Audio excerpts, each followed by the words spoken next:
Notre Dieu, notre Père, nous te remercions pour ce moment de silence devant toi.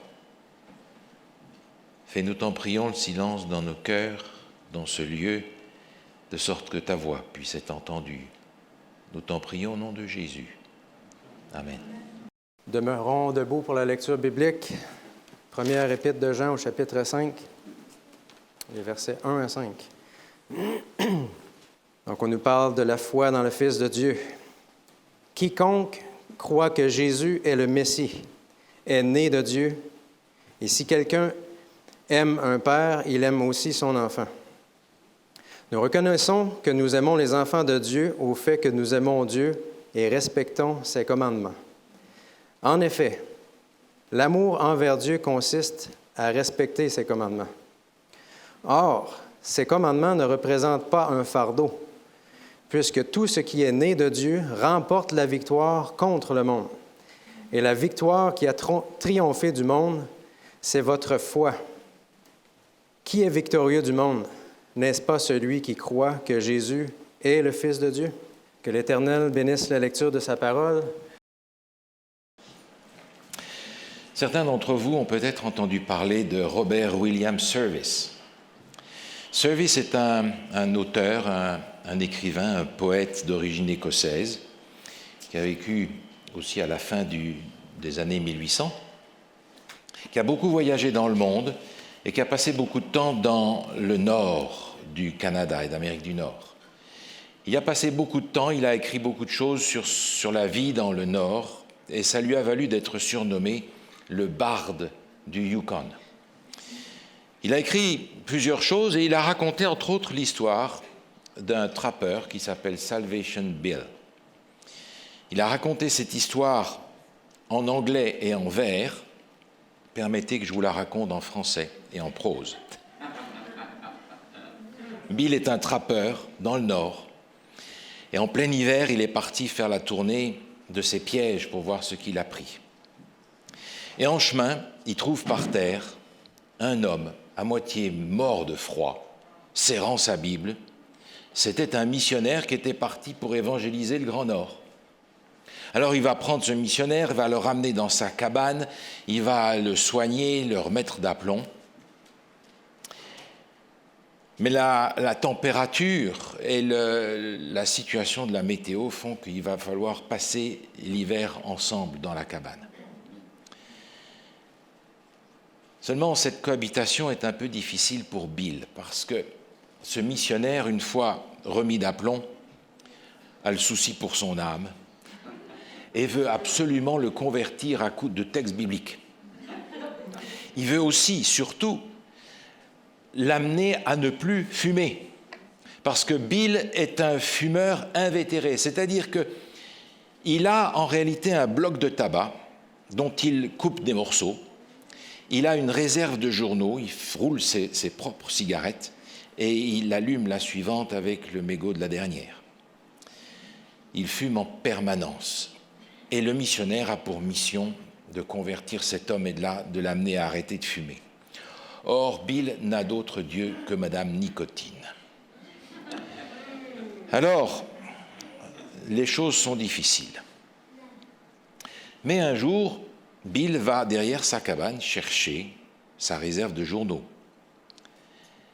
Et à sa grande surprise, il découvre que les souris ont déchiqueté tous les journaux qu'il avait en réserve. C'est une calamité, c'est une catastrophe, c'est un désastre. Il rentre dans sa cabane, il pleure, il piaffe, il crie, il s'énerve, il grogne, il s'enrage, il devient fou. Ne plus fumer. Plus de papier pour faire ses cigarettes. Catastrophe. Et les jours passent.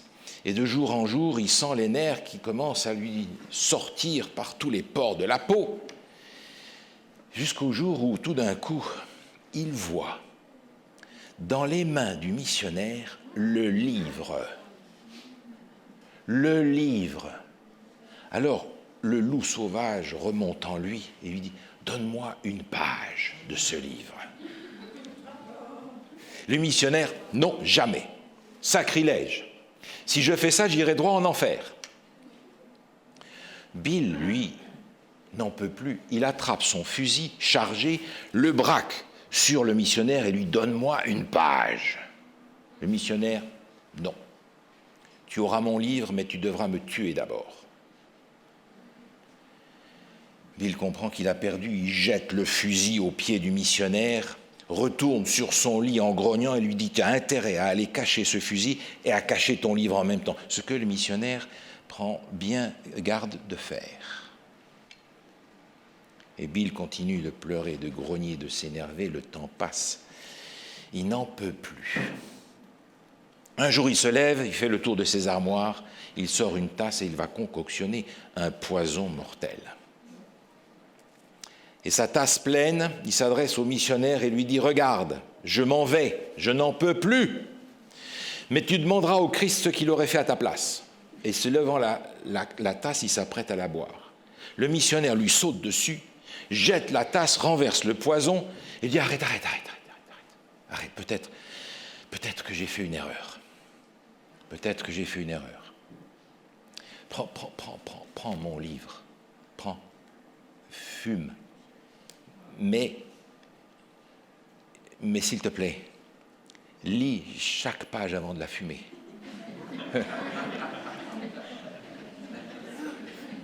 Alors Bill commence à fumer de Genèse jusqu'à Job.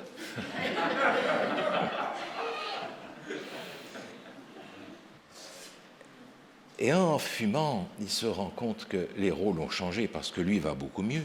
Mais le missionnaire, sur son lit, grogne, fulmine, s'indigne, s'exaspère du sacrilège renouvelé X fois par jour.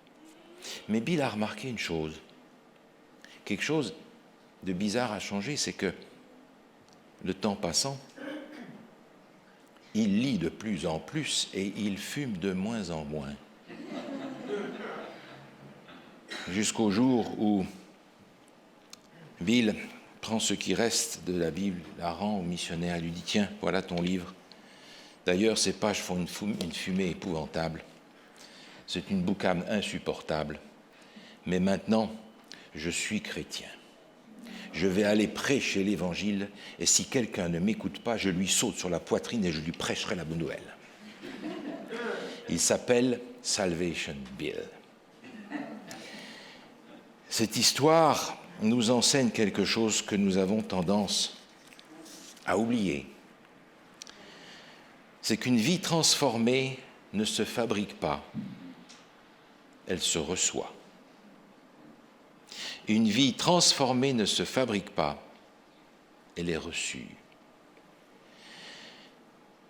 Et peut-être pour satisfaire les puritains, je prendrai une illustration plus biblique. Souvenez-vous de l'apôtre Jean. Si vous relisez les premières pages de l'Évangile, vous rencontrez l'apôtre Jean, que l'on va appeler le fils du tonnerre, parce qu'il y a des éclairs qui lui sortent de toutes les oreilles. Et si une ville ne nous reçoit pas, je ferai tomber le feu du ciel sur cette ville. Jean, relisez l'Évangile, vous allez voir que c'est un homme qui a caractère violent, une attitude combative, un tempérament colérique, il est irritable, il est vindicatif, porté à la médisance, orgueilleux, ambitieux. C'est beaucoup de choses sur le même personnage. Et pourtant, c'est le disciple bien-aimé. L'apôtre Jean dont on lit les pages à la fin de notre Nouveau Testament. Et c'est de lui que nous avons tiré la lecture que nous avons lue tout à l'heure. À la fin de sa vie, Jean est devenu doux, pacifique, aimant. Incroyable. Dans un commentaire du siècle passé, Conquérant pacifique s'appelle le livre, je lis ceci. Jour après jour, son cœur était attiré vers le Christ, jusqu'à ce qu'il en vînt à s'oublier lui-même dans son amour pour son Maître. La puissance, la tendresse, la majesté, l'humilité, la grandeur d'âme et la patience qu'il observait dans la vie quotidienne du Fils de Dieu le remplissaient d'admiration. Il abandonna son tempérament irritable et ambitieux au pouvoir transformateur du Christ et l'amour divin opéra en lui une véritable métamorphose. Ah, voilà la clé. Voilà la clé. Et pourtant, quand j'y pense, Jean et Judas ont été exposés au même témoignage, pendant la même durée. Ils étaient tous les jours, l'un et l'autre, avec Jésus. Ils ont vu les mêmes miracles. Ils ont vu l'action de Jésus pour soulager, guérir et ressusciter même des morts. Ils ont vu la même chose, ils ont entendu la même chose. Ils ont été avec le même Jésus. L'un a été transformé par son amour et par sa majesté. L'autre l'a rejeté. Même témoignage, mais des résultats tellement différents. Et je dois avouer que nous vivons en tant que chrétiens, nous aussi, souvent, une expérience semblable à celle du missionnaire et à celle de Bill. Une vie d'échec dans notre vie chrétienne. Alors nous partons avec nos grandes idées pour aller à la conquête de nos fautes, de nos péchés, de notre misère. Et nous partons faire la guerre sainte contre notre mauvais caractère. Et puis,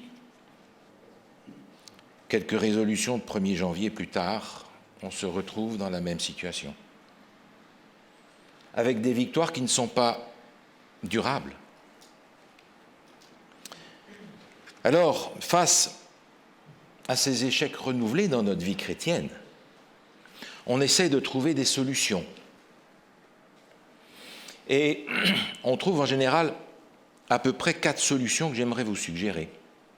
La première, c'est la solution que le peuple d'Israël a adoptée quand il est entré dans le pays promis. Regardez ce texte avec moi, ouvrez vos Bibles dans Josué au chapitre 15. Josué chapitre 15. Josué chapitre 15 au verset 63, il est dit « Les fils de Juda ne purent pas chasser les Jébusiens qui habitaient à Jérusalem.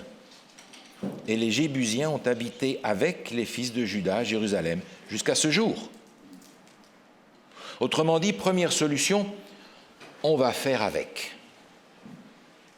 On n'arrive pas à être victorieux, ma foi, tant pis. On va faire avec. On va faire avec, on va attendre que ça passe et on s'habitue à une espèce de cohabitation coupable dans l'échec. Mais, au moins, on peut préserver l'extérieur. La réputation est sauve. C'est l'essentiel. Une deuxième solution, c'est la solution de se dire il faut que je serre les dents, il faut que je compte sur moi, comme il faut. Dans le livre Le meilleur chemin, à la page 42, je lis ceci. Certaines personnes professant servir Dieu comptent exclusivement sur leur force pour obéir à sa loi, pour se corriger dans leurs défauts et s'assurer le salut. Leur cœur n'est pas touché par le sentiment profond de l'amour du Sauveur, mais elles s'efforcent d'accomplir les devoirs de la vie chrétienne comme une condition à remplir pour gagner le ciel. La phrase suivante, écoutez-la bien, « Une telle religion ne vaut absolument rien. »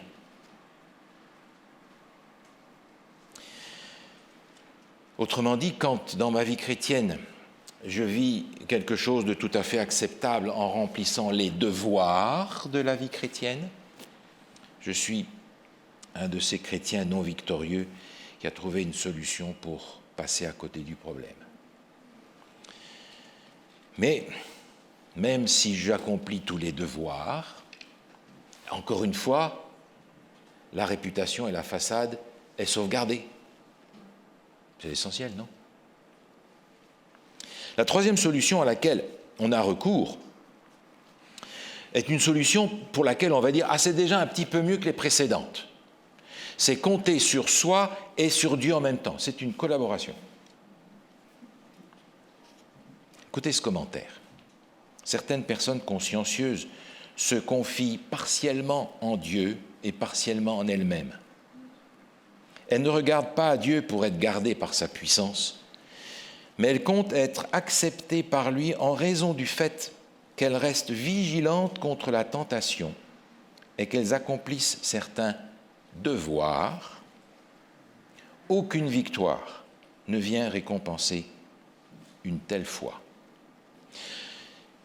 Aide-toi, le ciel t'aidera.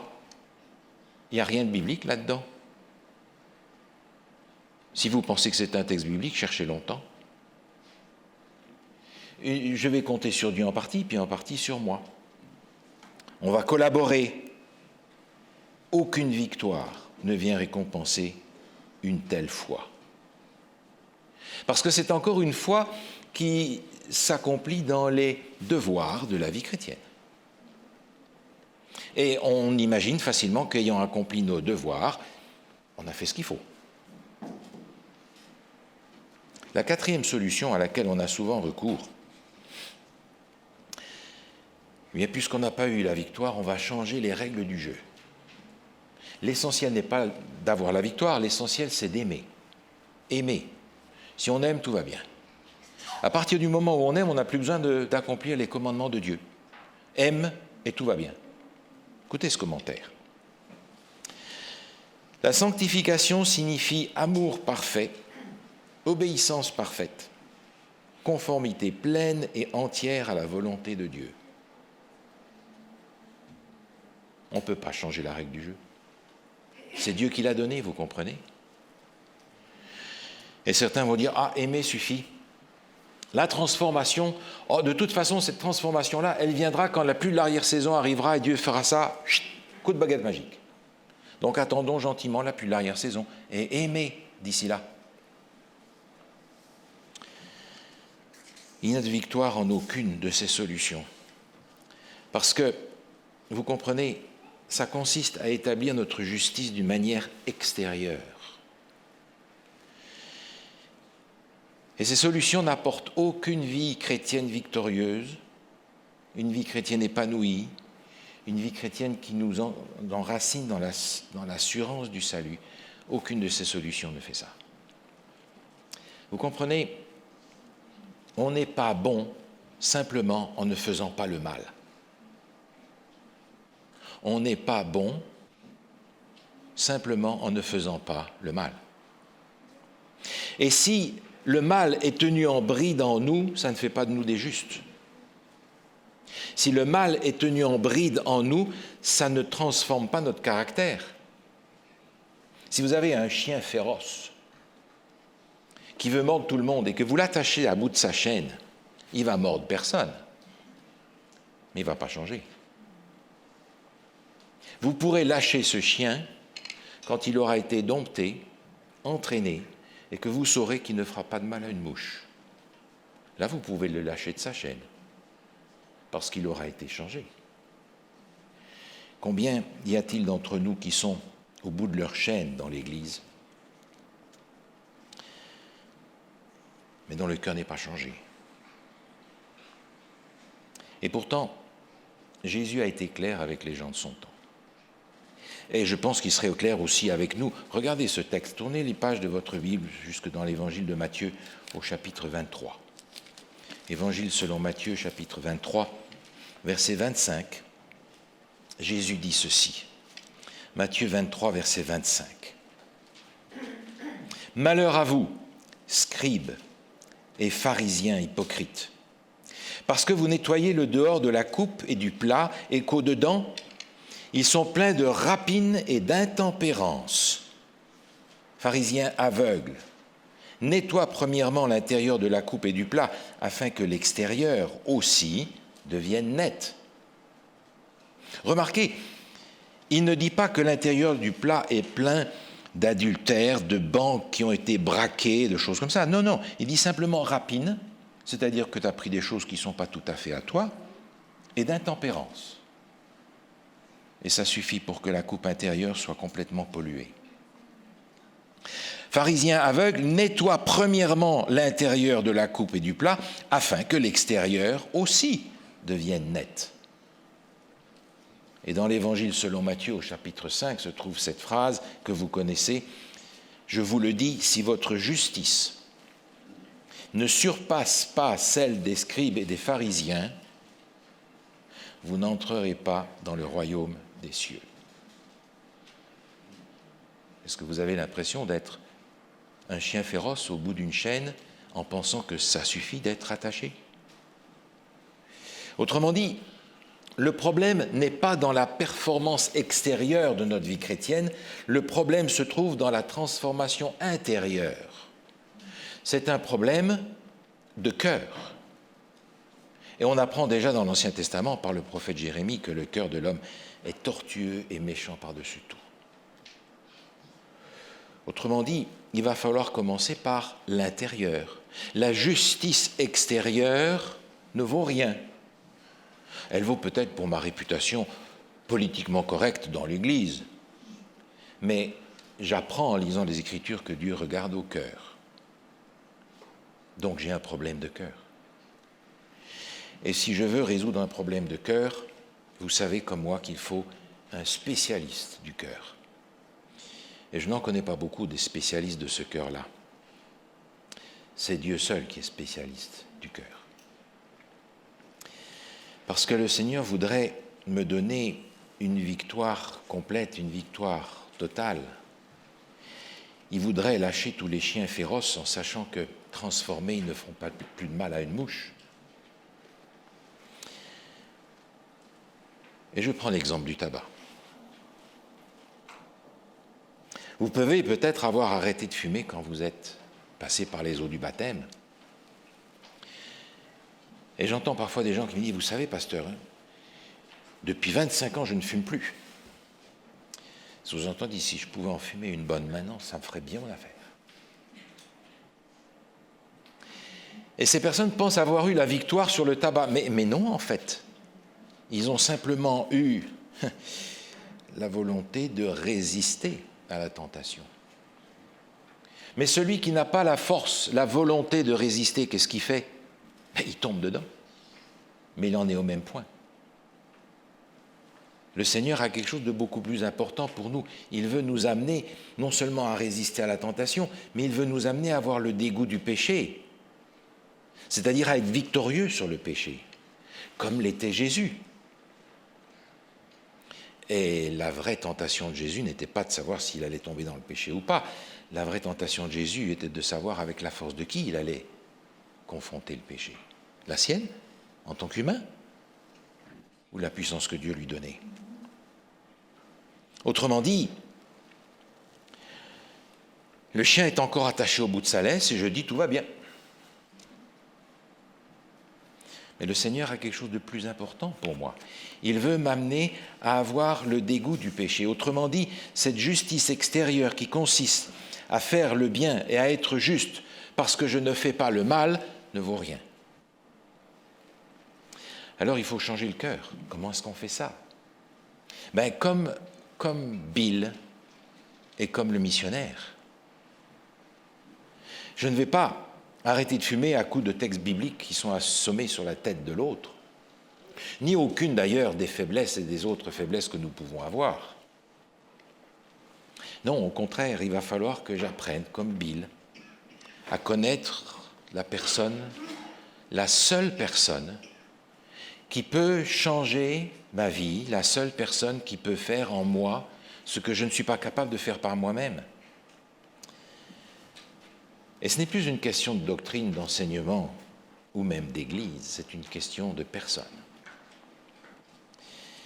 Et l'apôtre Jean, vous savez, nous a donné la recette, et nous la connaissons.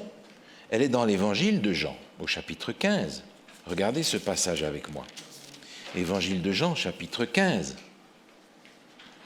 Au verset 5, Jean écrit ceci de la part de Jésus, que vous connaissez bien. « Je suis le cep, vous êtes les sarments. Celui qui demeure en moi et en qui je demeure porte beaucoup de fruits, car sans moi, vous ne pouvez rien faire. » Si vous relisez ce que je vous suggère de faire à l'occasion, dans ce chapitre 15, les versets 1 à 11, vous allez découvrir que le mot « demeurer » se retrouve 12 fois dans ces 11 versets. Est-ce que c'est de demeurer que Jésus est en train de parler là, vous pensez? Demeurer, habiter. Est-ce que Jésus habite en moi? C'est le thème de ce paragraphe où ce mot « demeurer » se retrouve même plus qu'une fois par verset. C'est le secret de Jean. C'est le secret qui a transformé l'apôtre Jean, ce violent, irritable, ambitieux, etc., dans cet homme transformé, métamorphosé que nous connaissons à la fin de sa vie. Vous vous souvenez, tout à l'heure, on a lu ce texte qui nous disait qu'il avait accepté Jésus, qu'il avait veillé, qu'il se tenait près de lui. Je vous ai juste pas lu la phrase suivante. La phrase suivante de ce texte dit ceci: une transformation semblable à celle que l'on peut voir dans la vie de Jean résulte toujours d'une communion étroite avec le Christ.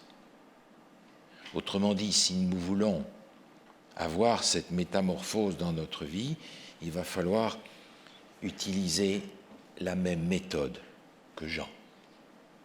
Une communion étroite avec le Christ. Dans le livre Jésus-Christ, je trouve ce paragraphe.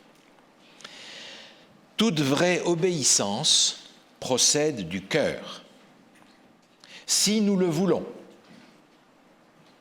Jésus s'identifiera tellement avec nos pensées et nos aspirations qu'il rendra nos cœurs et nos esprits tellement conformes à sa volonté qu'en lui obéissant, nous ne ferons que suivre nos propres impulsions. La volonté épurée et sanctifiée trouvera son plus grand bonheur à le servir. Quand nous connaîtrons Dieu comme il est possible de le connaître, notre vie deviendra une obéissance continuelle.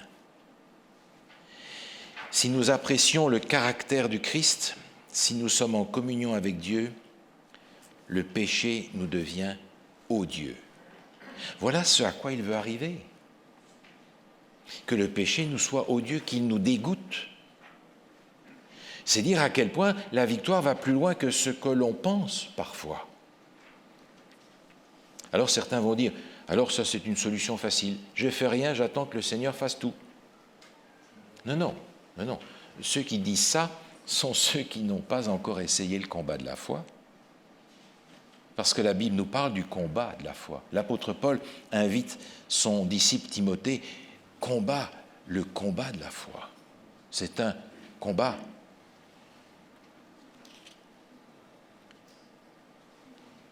Souvenez-vous tout simplement de l'histoire de Josaphat. Josaphat, dans le deuxième livre des Chroniques, est confronté à une armée puissante. Il n'a aucune chance. Et Dieu va lui dire, écoute, pars au combat, mets la chorale devant et allez-y en chantant. Vous auriez aimé être dans la première ligne des sopranos là-devant? Avec une armée jusqu'aux dents en face de vous? Vous auriez trouvé ça facile d'aller chanter ce jour-là? Le combat de la foi? Et Dieu leur dit, vous n'aurez pas à combattre dans cette affaire, je vais m'occuper de ça. Le combat de la foi. C'est une chose simple à comprendre et difficile à faire. Dans le livre Conquérant Pacifique, qu'on lisait tout à l'heure, regardez cette phrase, en rapport avec le combat de la foi. Ceux qui désirent obtenir la sanctification, c'est ce dont on parle. Ceux qui désirent obtenir la sanctification doivent d'abord apprendre ce qu'est le sacrifice de soi-même. Et vous me dites que c'est facile? Ça me rappelle un texte, une parole qui est de Jésus dans l'évangile de Luc au chapitre 9, où Jésus dit au verset 23, « Si quelqu'un veut venir avec moi, après moi, qu'il renonce à lui-même, qu'il se charge chaque jour de sa croix et qu'il me suive. » La croix, ce n'est pas un pendentif, vous savez. La croix, c'est là qu'on meurt. Et c'est de ça qu'il est question dans ce texte. mourir à soi-même. Des hommes pécheurs ne peuvent devenir justes qu'en ayant foi en Dieu et en maintenant avec lui une relation vitale. Alors seulement la piété élève les pensées et ennoblit la vie. Les formes extérieures de la religion s'accordent avec la pureté intérieure du chrétien. Mais vous allez me dire, mais pasteur, ça fait 25, 30, 40, 50 ans que je fais ma dévotion tous les matins. Oui, je sais. Mais vous la faites pourquoi? Pour apprendre les doctrines qu'on ne vous a pas enseignées quand vous avez pris des études bibliques, si vous en avez eu. Faites votre dévotion tous les matins parce que c'est un de ces devoirs qu'il faut accomplir parce qu'on vous a dit c'est la chose à faire. Vous faites votre dévotion le matin parce que vous êtes curieux de savoir quel va être le processus, le scénario à la fin des temps, parce que vous avez l'impression qu'on approche de ça, et que vous voulez être sûr d'avoir la bonne carte. Pourquoi?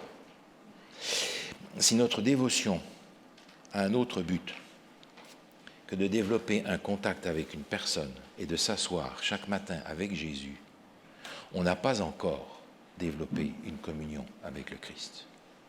On ne lui a pas encore donné les moyens de changer notre cœur et de nous donner la victoire.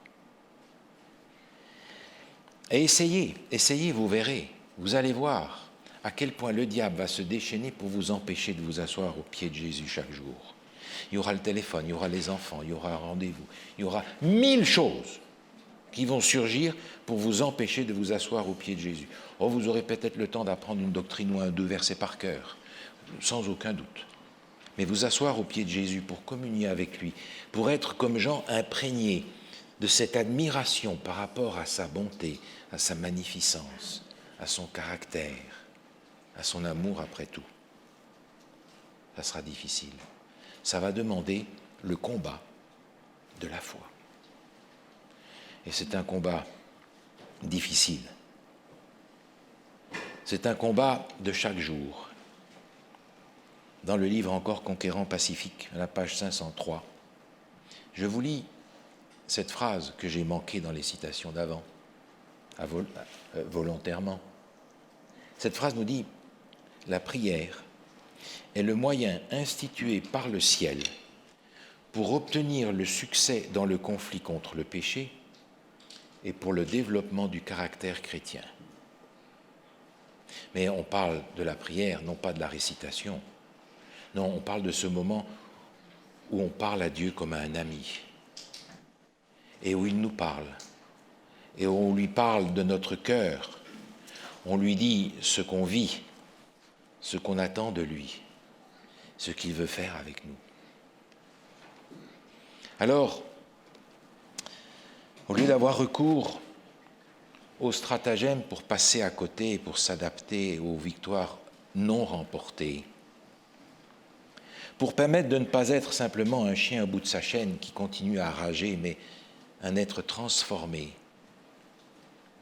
il y a ce mode d'emploi tout simple, mais difficile, qui est de nous asseoir au pied de Jésus pour que lui nous transforme. Alors s'accomplira cette promesse que j'aimerais vous laisser, qui est dans le livre d'Ésaïe, au chapitre 59 et au verset 19, où il est dit « Quand l'ennemi viendra comme un fleuve, l'Esprit de l'Éternel le mettra en fuite. » Amen. Notre Dieu, notre Père, ce chant est l'expression de notre cœur, c'est notre prière. On veut que tu nous prennes tout entier. On veut que tu détruises tout mal en nous. Et on veut, Seigneur, dès maintenant et jusqu'à ton retour, être à tes pieds pour entendre ta voix nous parler, avoir cette communion intime, étroite avec toi. On veut, Seigneur, avoir des victoires dans nos vies, non pas par notre détermination, mais par cette transformation que tu as opérée en nous. Éternel, c'est notre désir et on prie pour que la puissance de ton esprit agisse sur chacun de nous et que nous puissions mettre en pratique ces outils que tu nous as laissés l'étude de ta parole, la prière, le service. Éternel, que nos vies soient transformées et que nous puissions être justement à tes pieds, même dans l'éternité. Nous t'en prions au nom de Jésus. Amen.